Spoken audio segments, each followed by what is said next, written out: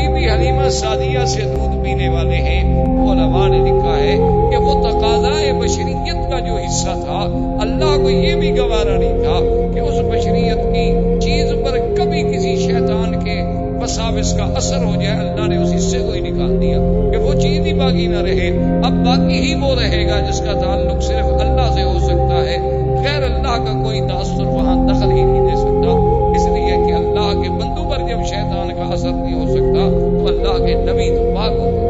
تو اللہ تبارک و تعالیٰ نے ان کا ایک حقیقتاً ہی انتظام فرما دیا کہ اس حصے کو ہی نکال دو، اس جگہ کو ہی نکال دو جہاں شیطان کے وساوس کا حملہ ہو سکتا تھا، بے اعتبار بشریت کے۔ ورنہ اللہ کے رسول صلی اللہ علیہ وسلم اتنے معصوم ہیں کہ انسان تو انسان، جن تو جن، بلکہ شیطان۔ ایک صحابی نے پوچھا کہ حضور قرآن پاک میں موجود ہے کہ ہر بندے کے ساتھ ایک ملک ہوتا ہے، ایک فرشتہ ہوتا ہے اور ایک شیطان ہوتا ہے، ایک قرین ہوتا ہے شیطان اور ایک ملک ہوتا ہے ہر بندے کے ساتھ۔ تو کیا یا رسول اللہ صلی اللہ علیہ وسلم آپ کے ساتھ بھی وہ قرین ہے، وہ شیطان ہے؟ آپ نے فرمایا کہ ہے، ولکن اسلم، ہے تو صحیح لیکن وہ بھی مسلمان ہو گئے، تو لہٰذا اب وہ بھی میرے خلاف تو کوئی غلط بات تو مجھے نہیں بتا سکتا۔ یعنی حضور صلی اللہ علیہ وسلم کی صحبت کا یہ عالم تھا۔ تو ایک دفعہ تو آپ کو بچپن میں تیار کیا گیا کہ وہ حصہ جو ہے اس کو نکال دیا جائے اور آپ کے دل کو ایمان و حکمت سے بھر دیا جائے کہ انا سنلقی علیک قولا ثقیلا، پھر ہم نے آپ پر ایک بہت بڑا بھاری قول اتارنا ہے، اللہ نے قرآن اتارنا ہے، اللہ نے قرآن کے اعلان کے لیے اپنے پاک پیغمبر کو تیار کرنا ہے۔ تو یہ باطنی تیاری بھی ہو رہی تھی، ظاہری تیاری بھی ہو رہی تھی۔ تو اب بی بی حلیمہ کہتی ہیں کہ میں حیران ہو گئی، میں نے کہا اب اس کا حل کیا ہے، کیا ہو سکتا ہے؟ تو میں نے بڑی سوچ و بچار کے بعد، ایک ہمارے علاقے میں بہت بڑا کاہن تھا، بہت بڑا ماہر تھا، راہب تھا ان باتوں کا، تو میں اس کے پاس ان کو لے گئی اور میں اپنے خاوند کو بھی لے گئی۔ اس نے جب دیکھا تو اس نے کہا کہ نام کیا ہے؟ میں نے بتایا کہ نام یہ ہے محمد۔ کب پیدا ہوئے؟ 12 ربیع الاول کی رات میں۔ کہاں پیدا ہوئے؟ مکہ میں۔ کیا دیکھا؟ یہ دیکھا۔ کیا کیا آثار نظر؟ اس کے بعد اس نے کہا کہ حلیمہ بات یہ ہے اس بچہ جو ہے یہ کوئی شان والا بچہ ہے، معلوم ہوتا ہے کہ شاید یہ اس امت کا نبی ہو، لہذا اس کو تم بڑی حفاظت سے رکھو، اس کے تو بڑے دشمن ہو۔ تو اب بی حلیمہ کہتی ہے کہ میں گھبرا گئی، حالانکہ میں 2 سال کی عمر میں ایک دفعہ والدہ کے پاس لے گئی تو پھر منتیں کر کے میں لے آئی تھی، کیونکہ والدہ کہتی تھی کہ اب 2 سال کی عمر ہوگی تو آپ چھوڑ دیں۔ میں نے کہا کہ نہیں، مکے میں بیماری پھیلی ہوئی ہے، کہیں حضور کو تکلیف نہ ہو جائے، کیونکہ میں چاہتی تھی کہ یہ برکت میرے گھر سے کہیں دور نہ ہو جائے، یہ رحمت میرے گھر سے کہیں نہ چلی جائے۔ تو اب میں اتنی گھبرا گئی کہ میں حضور صلی اللہ علیہ وسلم کو لے کے سیدھی بی بی آمنہ کے پاس آئی اور میں نے کہا بی بی اب آپ اپنے بچے کو سنبھالیں، میں اب بچے کی حفاظت کر سکوں۔ تو بی بی آمنہ نے فرمایا کہ حلیمہ کیا بات، تم تو منتیں کر کے لے گئی، تو ابھی تو چند ماہ بھی نہیں گزرے تم پھر خود آ گئی ہو دینے کے لیے، کیا تمہیں خطرہ ہے؟ اس نے کہا کہ اب بی بی میں آپ کو کیا بتاؤں، کچھ حالات ایسے دیکھے گئے ہیں، کچھ باتیں ایسی ایسی حضور کے ساتھ ہوئی ہیں، اور آپ کا سونا اٹھنا بیٹھنا، پھر کہنا کہ 2 آدمیوں نے میرا سینہ مبارک کھولا ہے، یہ ایسی باتیں ہیں کہ میں ڈر گئی ہوں کہ کہیں میں اس امانت کو سنبھال نہ سکوں۔ تو بی بی آمنہ نے کہا اچھا تم کہیں اس طرح اس لیے تو نہیں ڈر رہی ہو کہ آپ پر کوئی جن کا اثر ہو گیا؟ تو انہوں نے کہا پتہ نہیں، ہو سکتا ہے کہ جن کا بھی اثر ہو۔ انہوں نے کہا کہ نہیں، میرے بچے پہ کبھی جن کا اثر نہیں ہو سکتا، کیونکہ جب یہ پیدا ہوئے تھے تو میں نے اسی وقت کہا تھا کہ انی اعوذ باللہ الواحد الاحد من شر حاسد اذا حسد۔ اب دیکھیں کہ بی بی آمنہ حضور کو اس وقت بھی اللہ کی پناہ میں دے رہی ہے پیدا ہونے کے بعد، حالانکہ وہ تو ان گھرانوں میں پیدا ہوئی جہاں بت پرستی تھی، لیکن حضور صلی اللہ علیہ وسلم کی ولادت کا سلسلہ اور حضور کی برکات کے، انہوں نے کہا کہ ہاں میرے بچے پہ جن شن تو کوئی اثر نہیں کر سکتا، لیکن اگر تم گھبرا گئی ہو کوئی بات نہیں، چھوڑ۔ تو حضور صلی اللہ علیہ وسلم پھر اپنی ماں کے پاس آ، اور اس کے بعد عبد المطلب ابھی زندہ تھے اور کفالت جو تھی وہ عبد المطلب کی تھی، اور عبد المطلب مکے کے سردار، اور عبد المطلب کے لیے کعبۃ اللہ کے بالکل عین دروازے کے قریب بساط بچھائی جاتی تھی، یعنی آپ کے لیے، جیسے آپ نے دیکھا نا عرب کا اب بھی رواج ہے کہ گھروں سے باہر مکانوں کے ایسے تھڑے بڑے ہوتے ہیں، وہاں کپڑا بچھا دیں گے، سرانے رکھ دیں گے، پیچھے مجلس پر بیٹھ جائیں۔ عرب کا اب بھی رواج۔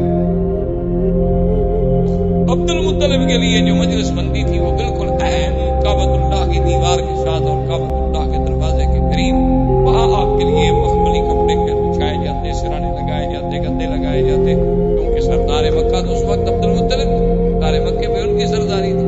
اور پھر سقایا اور خدمت حجاج، خدمت حجیج، یہ سارا نظام جو ہے عبد المطلب کے سپرد تھا، لہٰذا ان کا احترام جو ہے دو جانب سے تھا، ایک کعبۃ اللہ کی نسبت سے اور ایک مکے کی سردار ہونے کی نسبت۔ اور جب وہ مجلس بچھا دی جاتی تو کوئی بھی آدمی جب وہاں آتا تو اس کو یہ اجازت نہیں تھی کہ وہ حضور اس عبد المطلب کی اس بساط پہ، اس جگہ پہ بیٹھ جائے، حتیٰ کہ عبد المطلب کے باقی بیٹے جو ہیں وہ بھی کھڑے رہتے تھے، باپ کا انتظار کرتے تھے جب تک والد آئے وہ آ کے وہاں بیٹھے۔ لیکن خدا کی شان ہے کہ محمد مصطفیٰ صلی اللہ علیہ وسلم، ابھی تو 3-4 سال کی عمر بھی ہوئی تھی، آپ جب بھی تشریف لاتے تو آ کر فوراً اپنے عبد المطلب دادے کی مجلس میں بیٹھتے، اور بھائی اگر روکتے بھی تو آپ ان کی توجہ نہ۔ اور عبد المطلب کو جب کہا گیا تو انہوں نے کہا ان ابنی ھذا شان، اس میرے بیٹے کے اندر کوئی اللہ نے کوئی شان رکھی ہے ایسی، اس کو منع نہ کیا کرو، اگر یہ میری مجلس میں بیٹھ گیا تو بیٹھ جائے، میں نیچے بیٹھ جاؤں گا، لیکن میں محمد کو نہیں اٹھا سکتا صلی اللہ علیہ وعلا آلہ وصحبہ وسلم۔ اب حضور صلی اللہ علیہ وسلم کو یعنی اس ضمن میں آپ کو یہ ایک جہاں وہاں یعنی بی بی حلیمہ کے پاس خالص غذا ملی، خالص لسان ملی، خالص لغت ملی، اور عبد المطلب کے پاس بیٹھ کے سرداری ملی، اور سرداروں کی باتیں، بڑے بڑے سرداروں کا عبد المطلب کے دربار میں آنا، بیٹھنا، باتیں کرنا، انداز کرنا، یہ ساری باتیں جو تھیں اس کی ایک تعلیم دی جا رہی تھی۔ عبد المطلب کے مجلس میں کوئی معمولی سی مجلس نہیں تھی، اس وقت مکے کا سب سے بڑا سردار، یہ سارا ایک اللہ کی طرف سے نظام۔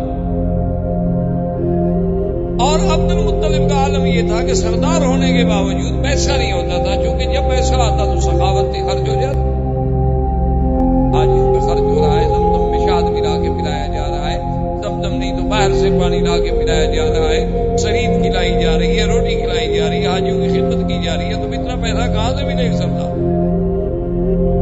تو بہرحال حضور صلی اللہ علیہ وسلم آپ کی کفالت میں بھی تربیت دیتے رہے، اور جب حضور صلی اللہ علیہ وسلم کی عمر مبارک زیادہ ہوئی، ایک دن آپ کی والدہ نے یہ ارادہ کیا کہ میں حضور کو لے کر آپ کے اخوال جو ہے بنو نجار مدینہ منورہ میں ان کے پاس جاؤں، کم سے کم میں اپنے رشتہ داروں کو بھی تو مل رہا ہوں، اور کم از کم حضور صلی اللہ علیہ وسلم میرے بیٹے کی زیارت کر سکے۔ حضور کو لے کے مدینہ منورہ تشریف لے گئی، اور خدا کی شان ہے مدینہ منورہ کی بھی گلیوں میں جہاں جہاں حضور صلی اللہ علیہ وسلم گزرتے تو لوگ حیران، جو بھی دیکھتا حضور صلی اللہ علیہ وسلم کو حیران ہو جاتے۔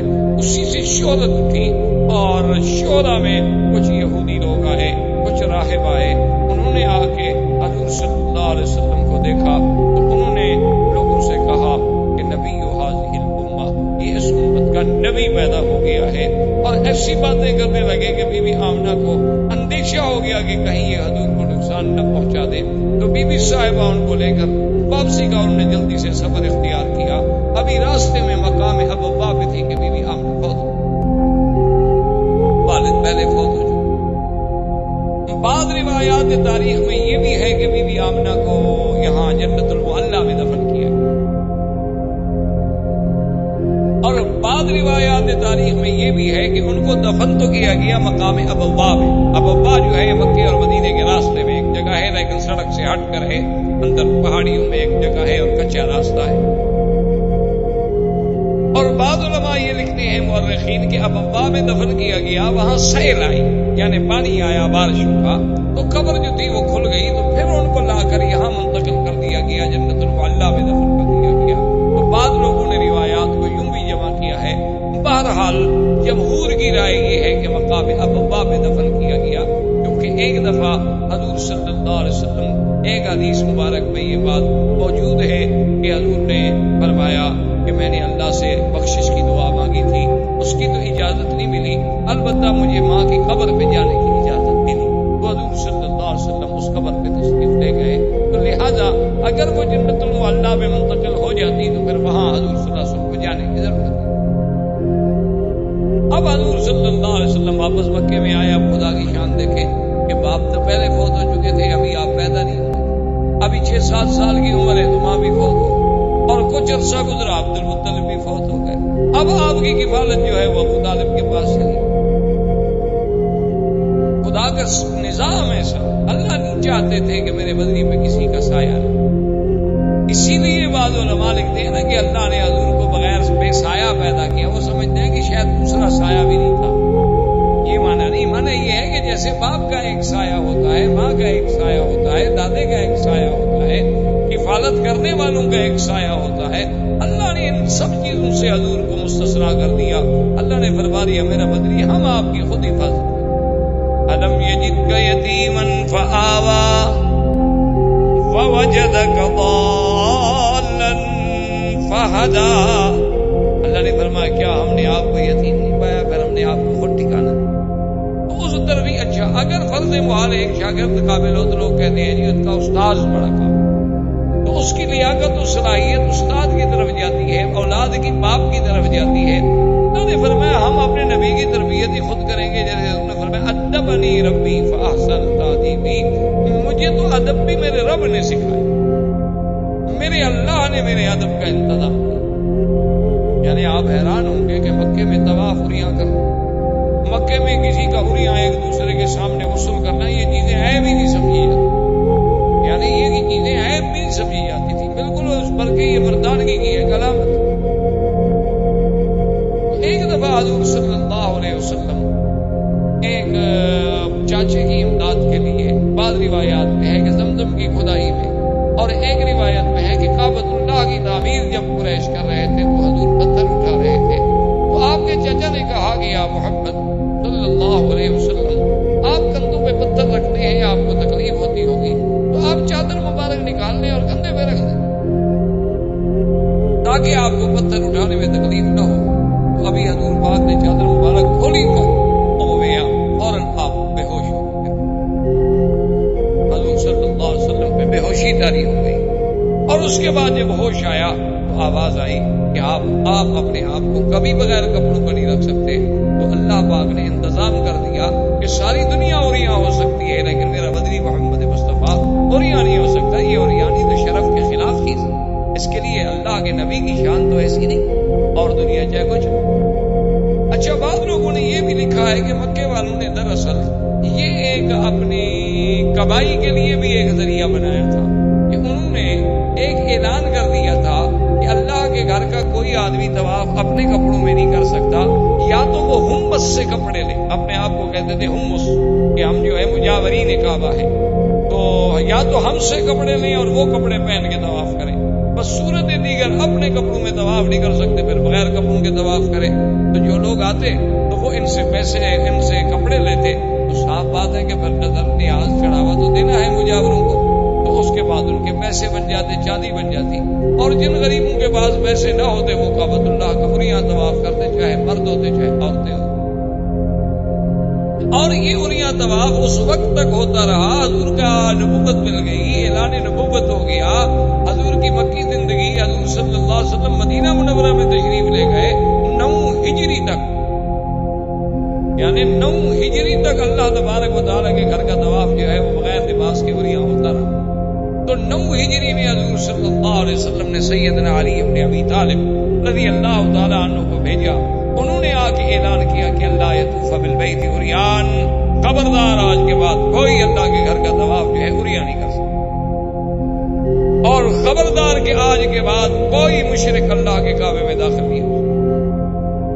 تو یہ اعلان جو ہے 9 ہجری کو جا کے, لیکن افسوس سے یہ کہنا پڑتا ہے کہ ہم لوگوں نے اس یعنی اللہ کے نبی کے اعلان کو ایسے بدل دیا کہ جیسے اللہ نے حکم دیا تھا نا بنو اسرائیل کو کہ یوم السبت جو ہے مچھلی کا شکار نہ کریں, تو انہوں نے کیا کیا کہ ندیاں نالے بنا کے حوض بنا دیے کہ پانی اور مچھلی تو حوض میں سب کو آ جاتی آگے، اور پھٹا ڈال کے دروازہ بند کر دیتے، راستہ بند کر دیتے، پکڑ اتوار کو لیتے، کہتے جی ہم نے ہفتے کو تو شکار نہیں کیا، ہم نے تو اتوار کو پکڑا ہے۔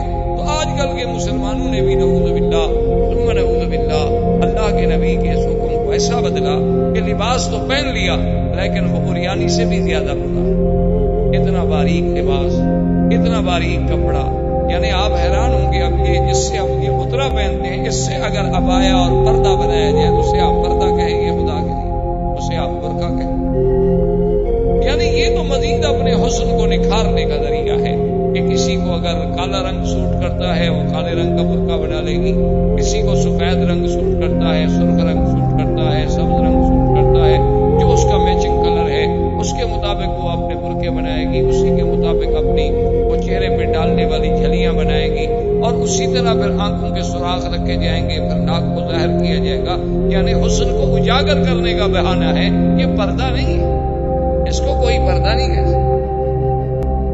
اسی کے بارے میں سرکار دو عالم نے فرمایا تھا کہ رب قاسیات عاریات، بہت ساری ایسی عورتیں ہوں گی میری امت میں، بظاہر تو وہ لباس پہنے ہوئے ہوں گی لیکن حقیقت وہ عریاں ہوں گی، اور اللہ تبارک و تعالیٰ کی ان پہ لعنت برسے۔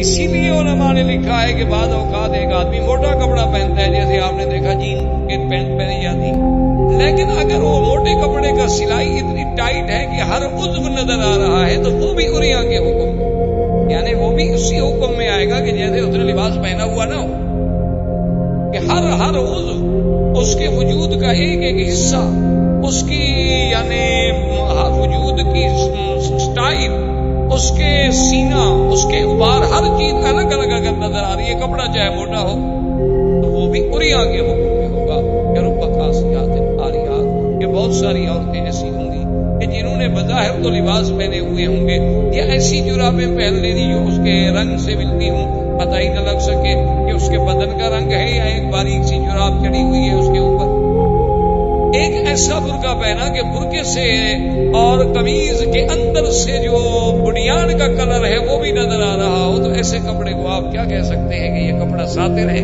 یہ کپڑا اس لیے پہنا گیا ہے کہ عورت کا بدن چھپا رہے اور اس پر کسی غیر کی نظر نہ پڑے، یا یہ ایک فیشن ہے کہ مردوں نے اپنا ایک عبایا ڈال لیا، عورت نے ایک سیاہ گاؤن ڈال دیا، بس ختم ہو گئی بات۔ اچھا، بات تو نعوذ باللہ یہ عالم ہے کہ اوپر سے باقاعدہ برقع ہے اور اندر جو ہے منی اسکرٹ، بعض کا اوپر سے برقع ہے اور اندر جو ہے وہی جین پہنے ہوئی ہے مردانہ، انا للہ و انا الیہ راجعون۔ تو بہرحال یہ عریانی کا دور چلتا تھا، لیکن اللہ نے حضور پاک صلی اللہ علیہ وسلم کے لیے یہ گوارا نہ کیا، کیونکہ حضور کو ادب سکھانے والے تو اللہ کی ذات۔ اب ابو طالب کی کفالت کا زمانہ آیا تو حضور پاک نے دیکھا کہ میرے چاچے کے لیے بھی غربت کا بڑا دور ہے، سردار تو ہیں لیکن اتنا پیسہ نہیں ہے کہ گھر کا خرچہ بھی چلا سکے، اس لیے بچے جو تھے ان کے وہ بھی روٹی پر لڑتے تھے، لیکن ایک محمد رسول اللہ تھے صلی اللہ علیہ وسلم جو کبھی جھگڑا نہیں کیا۔ اور پھر تاریخ آتی ہے کہ تاریخ میں یہ بات موجود ہے کہ ابی طالب کہتے ہیں کہ جب وہ اپنا سفرے پر، جب مائدہ پر، جب دسترخوان پر میرا پیارا بیٹا محمد تشریف لے آتے تو اس تھوڑی سی روٹی میں اتنی برکت ہو جاتی کہ ہم سب پیٹ بھر کے کھا لیتے، اور جس دن حضور نہ آتے تو کسی کو پوری بھی نہ ہوتی۔ تو ابو طالب نے یہ اہتمام کر دیا، اس نے کہا کہ بھئی ایسا کرو کہ حضور کے بغیر تو روٹی کھانی جب تک کہ محمد رسول اللہ تشریف نہ لے۔ تو اب حضور صلی اللہ علیہ وسلم نے چاچا سے کہا کہ میں آپ کی مدد کرنا چاہتا ہوں اور آپ مجھے اجازت دیں کہ میں بھی کوئی کام کروں۔ انہوں نے کہا کہ بیٹا آپ کام نہ کریں۔ حضور نے فرمایا کہ نہیں، میں یہ برداشت نہیں کر سکتا کہ آپ کے بڑھاپے کا زمانہ ہے، اخراجات بہت زیادہ ہیں، اور اللہ نے مجھے الحمدللہ جوان بنایا ہے، تو میں کیوں نہ کام کروں۔ تو حضور نے بکریاں چرانی اللہ قرارین، کچھ پیسے مقرر ہو گئے، حضور بھی بکریاں لے کے تشریف لے جاتے باہر، ان کو چراتے، مزدوری کرتے۔ دراصل یہ بکریاں چرانا جو ہے یہ بھی اللہ کی طرف سے تربیت کا ایک حصہ تھا، اور ہر نبی نے بکریاں چرائی، یعنی یہ صفت صرف ہمارے آقا کی نہیں تھی بلکہ اللہ کے جتنے انبیاء گزرے ہیں سب نے بکریاں چرائی۔ علماء نے لکھا اس میں حکمت تھی کہ تمام جانوروں میں سب سے زیادہ شرارتی جانور جو ہے بکری، ایک منٹ میں پہاڑ پہ چڑھ جائے گی، ادھر بھاگ جائے گی، ادھر بھاگ جائے گی، ادھر بھاگ جائے گی. تو چرانے والے کے لیے ایک بہت بڑا امتحان ہوتا ہے. وہ لا رہا ہے، اچھا باقی جانور ہے ایک دفعہ آپ ہانک دیں گے بس چل پڑیں گے، لیکن یہ ادھر بھاگ رہی ہے، ادھر بھاگ رہی ہے. اور اس لیے حضرت موسیٰ علیہ السلام کا ایک دفعہ آتا ہے نا کہ ایک بکری کے پیچھے بھاگتے بھاگتے بھاگتے جب غصے میں آئے تو اسے بیت مارا. تو اللہ نے کہا کہ موسیٰ میرے بندے بھی تو میری فرمان سے بھاگتے رہتے ہیں، لیکن میں نے تو ان کو معاف کر دیتا ہوں، تو میں ایک بکری کو بھی معاف نہ کر سکتا.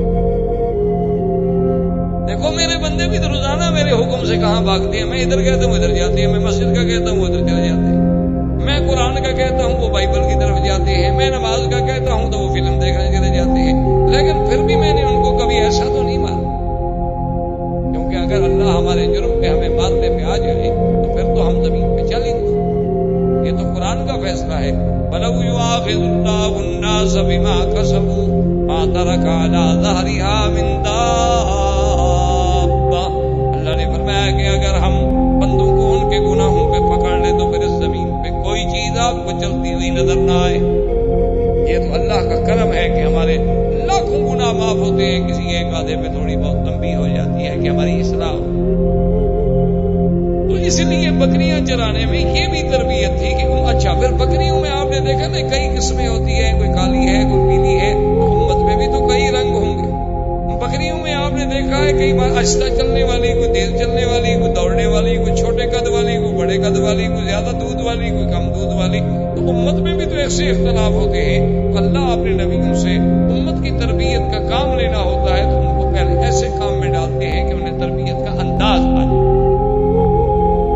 تو ایک دن حضور پاک صلی اللہ علیہ وسلم نے جو کہ کبھی گانا نہیں سنا، حضور صلی اللہ علیہ وسلم نے کبھی موسیقی نہیں سنی، حضور صلی اللہ علیہ وسلم نے کبھی جھوٹے قصے نہیں سنے، تو کبھی شادیوں پہ نہیں گئے.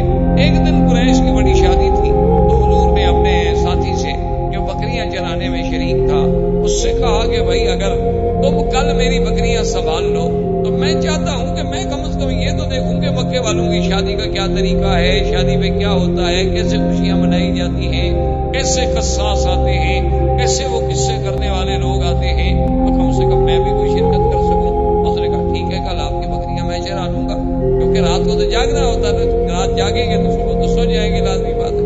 حضور فرماتے ہیں کہ میں آیا تو ابھی مجلس تیار ہو رہی تھی، ابھی کوئی قصہ وصہ کوئی کہانی شروع نہیں ہوئی تھی. فغلبنی النوم، حضور فرماتے ہیں مجھے اتنی نیند نے غلبہ کیا کہ میں سو گیا. وما افقت الا بعد حر الشمس، جب صبح سورج نکلا اور اس کی دھوپ آئی تو میں نیند سے اٹھا. اللہ نہیں چاہتے تھے کہ میرا بدنی جھوٹے قصے سنے، اللہ نے نیند دی. کیونکہ اللہ جب ادب سکھانے والے ہوں، اللہ جب تربیت دینے والے ہوں تو پھر تربیت میں کیسے نقص ہو سکتا.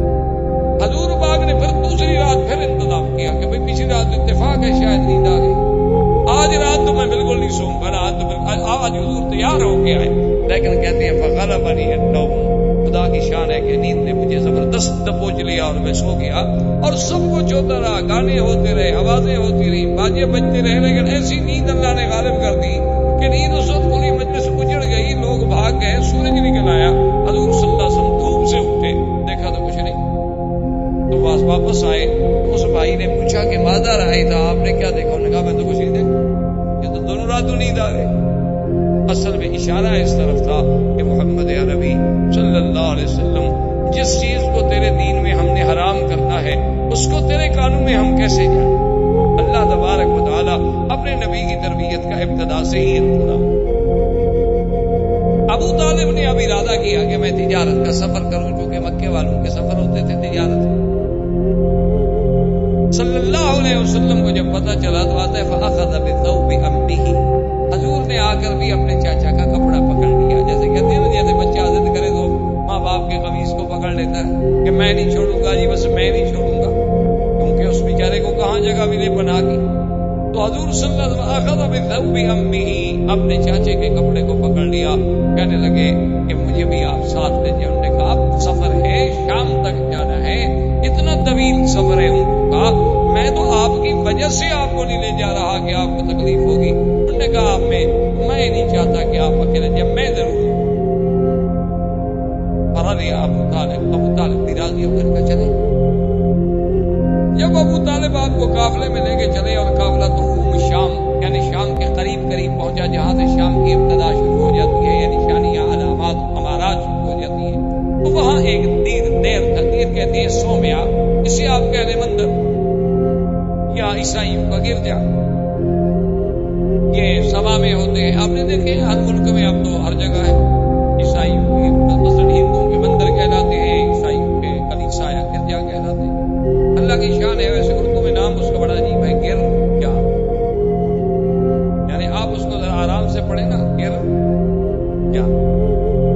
ویسے اللہ کی رحمت سے اب گر بھی رہے ہیں، ہزاروں ایسے ہیں جو بک گئے اور تو گر جانے کا معنی یہ تو نہیں ہوتا کہ حقیقت عمارت گر جائے. جب بدل گئی تو گویا گر گئی، اس کی بات تو ختم ہو گئی. تو بہرحال یہ ایک یعنی لطیفہ ہے کہ بعض آدمیوں کا نام ایسے ہوتا ہے نا جی، جیسے وہ ہمارے خواجہ آپ تھے نا، وہ فوت ہو گئے، خواجہ کیا زندہ ہے، اللہ کا زندہ ہو، جماعت اسلامی کے خواجہ طفیل، بہت پرانے لیڈر ہیں. تو وہ ہمارے ایک ساتھی تھے. تو وہ جب ان کی بات ہوتی تھی تو الیکشن میں ان کا مقابلہ، آپس میں ایک دوسرے کے مقابلے میں کھڑے، تو وہ کہتے نا کہ خواجہ تو فیل، یعنی طفیل جلدی سے کہیں تو پھر تو طفیل بنے گا، اگر ایسا کہیں تو فیل. تمہارے تو نام میں فیل ہے، تم نے کیا جیتنا ہے، تو فیل. تو اس لیے بعض چیزیں ایسی ہوتی ہیں کہ جن کی ادائیگی میں حروف سے ترجمے بگڑ جاتے ہیں اور معنی بدل جاتے ہیں. بہر صورت تو وہ جناب جب دیر میں پہنچے تو وہاں ایک راہب تھا، اور وہ کبھی اس دیر سے، اس سومیا سے، اس کلیسا سے باہر. اب یہ پہلی دفعہ تھی ابو طالب کے دور میں جب یہ سفر پہ گئے، تو ان کی زندگی میں یہ پہلا واقعہ تھا. یعنی اس سے پہلے کبھی ایسا نہیں ہوا کہ وہ راہب جو ہے وہ باہر نکلا ہو. لیکن وہ راہب باہر بھی آیا، اور آنے کے بعد اس نے یہ بھی کیا کہ اعلان کیا کہ بھئی تمام مکے کا جو قافلہ ہے سب کو میری طرف سے دعوت. ابو طالب حیران کہ بھئی یہ تو راہب کبھی باہر نہیں آیا اور آج ہمیں دعوتیں ہو رہی ہیں، بات کیا ہے. اور راہب نے اپنے سب چھوٹے چھوٹے جو اس کے تھے نا نیچے کام کرنے والے چھوٹے چھوٹے راہب، تو ان کو کہا کہ بھئی اعلیٰ سے اعلیٰ کھانے کا انتظام کرو، اور اتنا کھانے کا انتظام کرو کہ پورے قافلے کو کھلاؤ، اور ہر آنے جانے والے کو، گزرنے والے کو، بستی والوں کو، سب کو کھلاؤ، اور کسی چیز کی کمی نہیں ہونی چاہیے. اور خود کھڑے ہو کے نگرانی کرو. کھانے کا انتظام ہو گیا بڑی لمبی تفصیل میں. اب جناب جب کھانے کا وقت آ گیا تو راہب ایک ایک کو غور سے دیکھ رہا ہے، اور اس کے بعد اس نے پوچھا ابو طالب سے کہ حل ترک تم احدن، کسی کو چھوڑ کے آئے ہو، کوئی بندہ رہ تو نہیں گیا.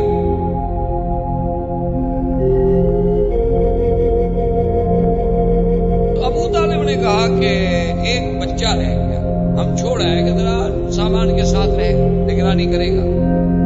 اس نے کہا عجیب بات، میں نے سب کو دعوت دی تھی، بچے کو چھوڑ آنے کا کیا مطلب. تو ابو طالب نے کہا کہ کوئی ایسی بات نہیں، وہ ہمارا اپنا بچہ ہے، ہم اس کے لیے کھانا لے جائیں گے. اس نے کہا ابو طالب کیا بات کر رہے ہو، جس کے لیے میں نے دعوت دی ہے اسی کو تو تم چھوڑ آئے. تم لوگ تو ہمیشہ یہاں سے گزرتے رہتے ہو، پہلے بھی میں نے کبھی تمہیں دعوت دی ہے. اب جب حضور صلی اللہ علیہ وسلم کو بلایا گیا تو اب غور سے دیکھ رہا ہے کہ یہ کیسا بچہ ہے کہ جو آتا ہے تو بادل اوپر چل رہا ہے، آپ پر دھوپ نہیں پڑتی. جب آپ قریب آ گئے، بیٹھ گئے، ابو طالب سے پوچھا کہ من حاضر، یہ کون ہے؟ انہوں نے کہا میرا بیٹا ہے. تو اس نے کہا کہ نہیں تم جھوٹ بول، یہ تمہارا بیٹا ہے. انہوں نے کہا میرا بیٹا ہے. اس نے کہا واللہ غضب تھا. انہوں نے کہا میں قسم کھاتا ہوں جھوٹ بول رہا ہوں، تمہارا بیٹا نہیں ہے. اس کا باپ اس وقت زندہ نہیں ہو سکتا. اس نے کہا بات یہ ہے کہ انہو ابن اخی، میرے بھائی کا جو بیٹا ہے تو وہ میرا ہی بیٹا ہو. کہا نہیں، میں سیدھی بات کر رہا ہوں، اس کا باپ مر گیا. اس نے کہا ہاں اس کا باپ مر گیا. ہاں بیٹا. اب اس نے حضور صلی اللہ علیہ وسلم سے کہا کہ آپ کا اسم گرامی، آپ نے فرمایا میرا نام محمد ہے.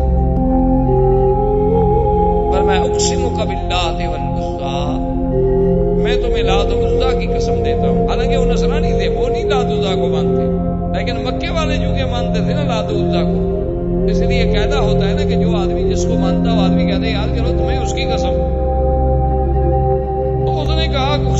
باللات والعزى، میں تمہیں لات و عزا کی قسم دیتا ہوں کہ جو میں تم سے پوچھوں سچ بتاؤ۔ حضور نے فرمایا لا تقسمنی باللات والعزى، خبردار مجھے پھر نہ کہنا لات و عزا کی قسم، انی ابغضهم اشد البغض، ساری دنیا میں مجھے سب سے زیادہ بغض اگر ہے تو ان بتوں سے۔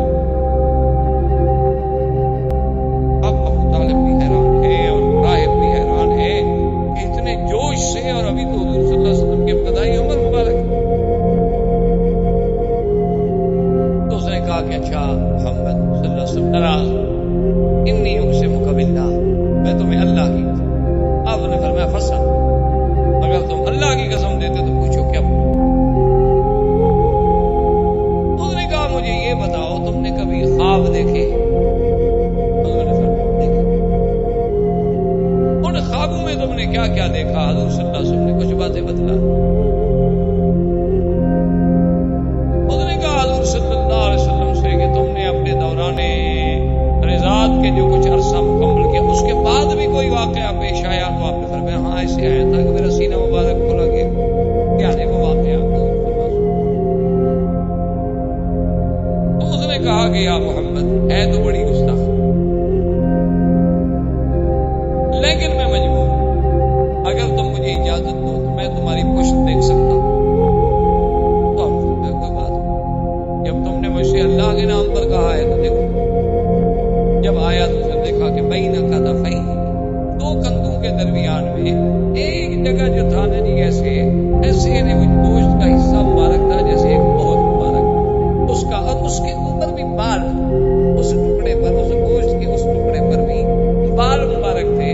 بلکہ حدیث میں ایسے آتا ہے کہ عرف الدیک، حدیث مبارک میں یہ لفظ بھی موجود ہے کہ ان بالوں کی ترتیب بھی ایسی تھی جیسے مرغے کے اوپر آپ نے دیکھا نا جی اس کے اوپر جو بال کھڑے ہوتے ہیں بڑے ترتیب میں، اسی طرح وہ بال مبارک تھے، اور ادھر ادھر اس کے خال تھے، یہ سیاہ دل جسے آپ کہتے ہیں، اس کے ارد گرد دل تھے۔ جب اس نے دیکھا فقبل یدیہ ورجلہ، وہ تو حضور کے پاؤں پہ گر گئی، اس نے ہاتھ چومے، پاؤں چوما، اس نے کہا ھذا نبی حاضر اللہ۔ اس نے کہا ابی طالب ایک بات سنو، ان کو شام مت لے جاؤ، اگر تم ان کو شام لے گئے وہاں یہود ہیں اور یہود ان کو پہچان لیں گے اور یہود ان کو قتل کر دیں گے، ان کو فوراً مکے واپس بھیج دو، یہ نبی ہذہ الامہ، اس امت کا نبی پیدا ہو گیا، تم تو بڑی شان والے آدمی۔ تو ابی طالب نے کہا کہ اچھا۔ اب اس کے بعد جب دعوت ختم ہو گئی اور حضور صلی اللہ علیہ وسلم تشریف لے آئے تو جب درخت کے نیچے جا کے بیٹھنے لگے تو اس راہب نے ابو طالب سے کہا کہ درخت کی ٹہنیوں پہ غور کرو۔ اس نے جب غور کیا تو ابو طالب کہتے ہیں مجھے بھی معلوم ہوا کہ وہ ٹہنیاں مل کے سایہ گہرا کر رہی ہیں حضور صلی اللہ علیہ وسلم پہ، جو علیحدہ علیحدہ کھڑی تھی جلدی جلدی جڑ گئی، مل گئی تاکہ حضور صلی اللہ علیہ وسلم پر سایہ مبارک جو ہے وہ ٹھیک ہو جائے۔ اور اس نے کہا کہ ابو طالب یہ وہ درخت ہے ما جلس تحتہ بعد عیسیٰ، حضرت عیسیٰ کے بعد اس کے نیچے کوئی نہیں بیٹھا، اور عیسیٰ علیہ السلام نے کہا تھا کہ لا یجلس تحتہ الا نبی، اس کے نیچے کوئی نہیں بیٹھے گا مگر ایک نبی ہے جو آ کے بیٹھے گا۔ یہ وہ درخت ہے، خدا کے لیے نہیں جلدی مکے میں۔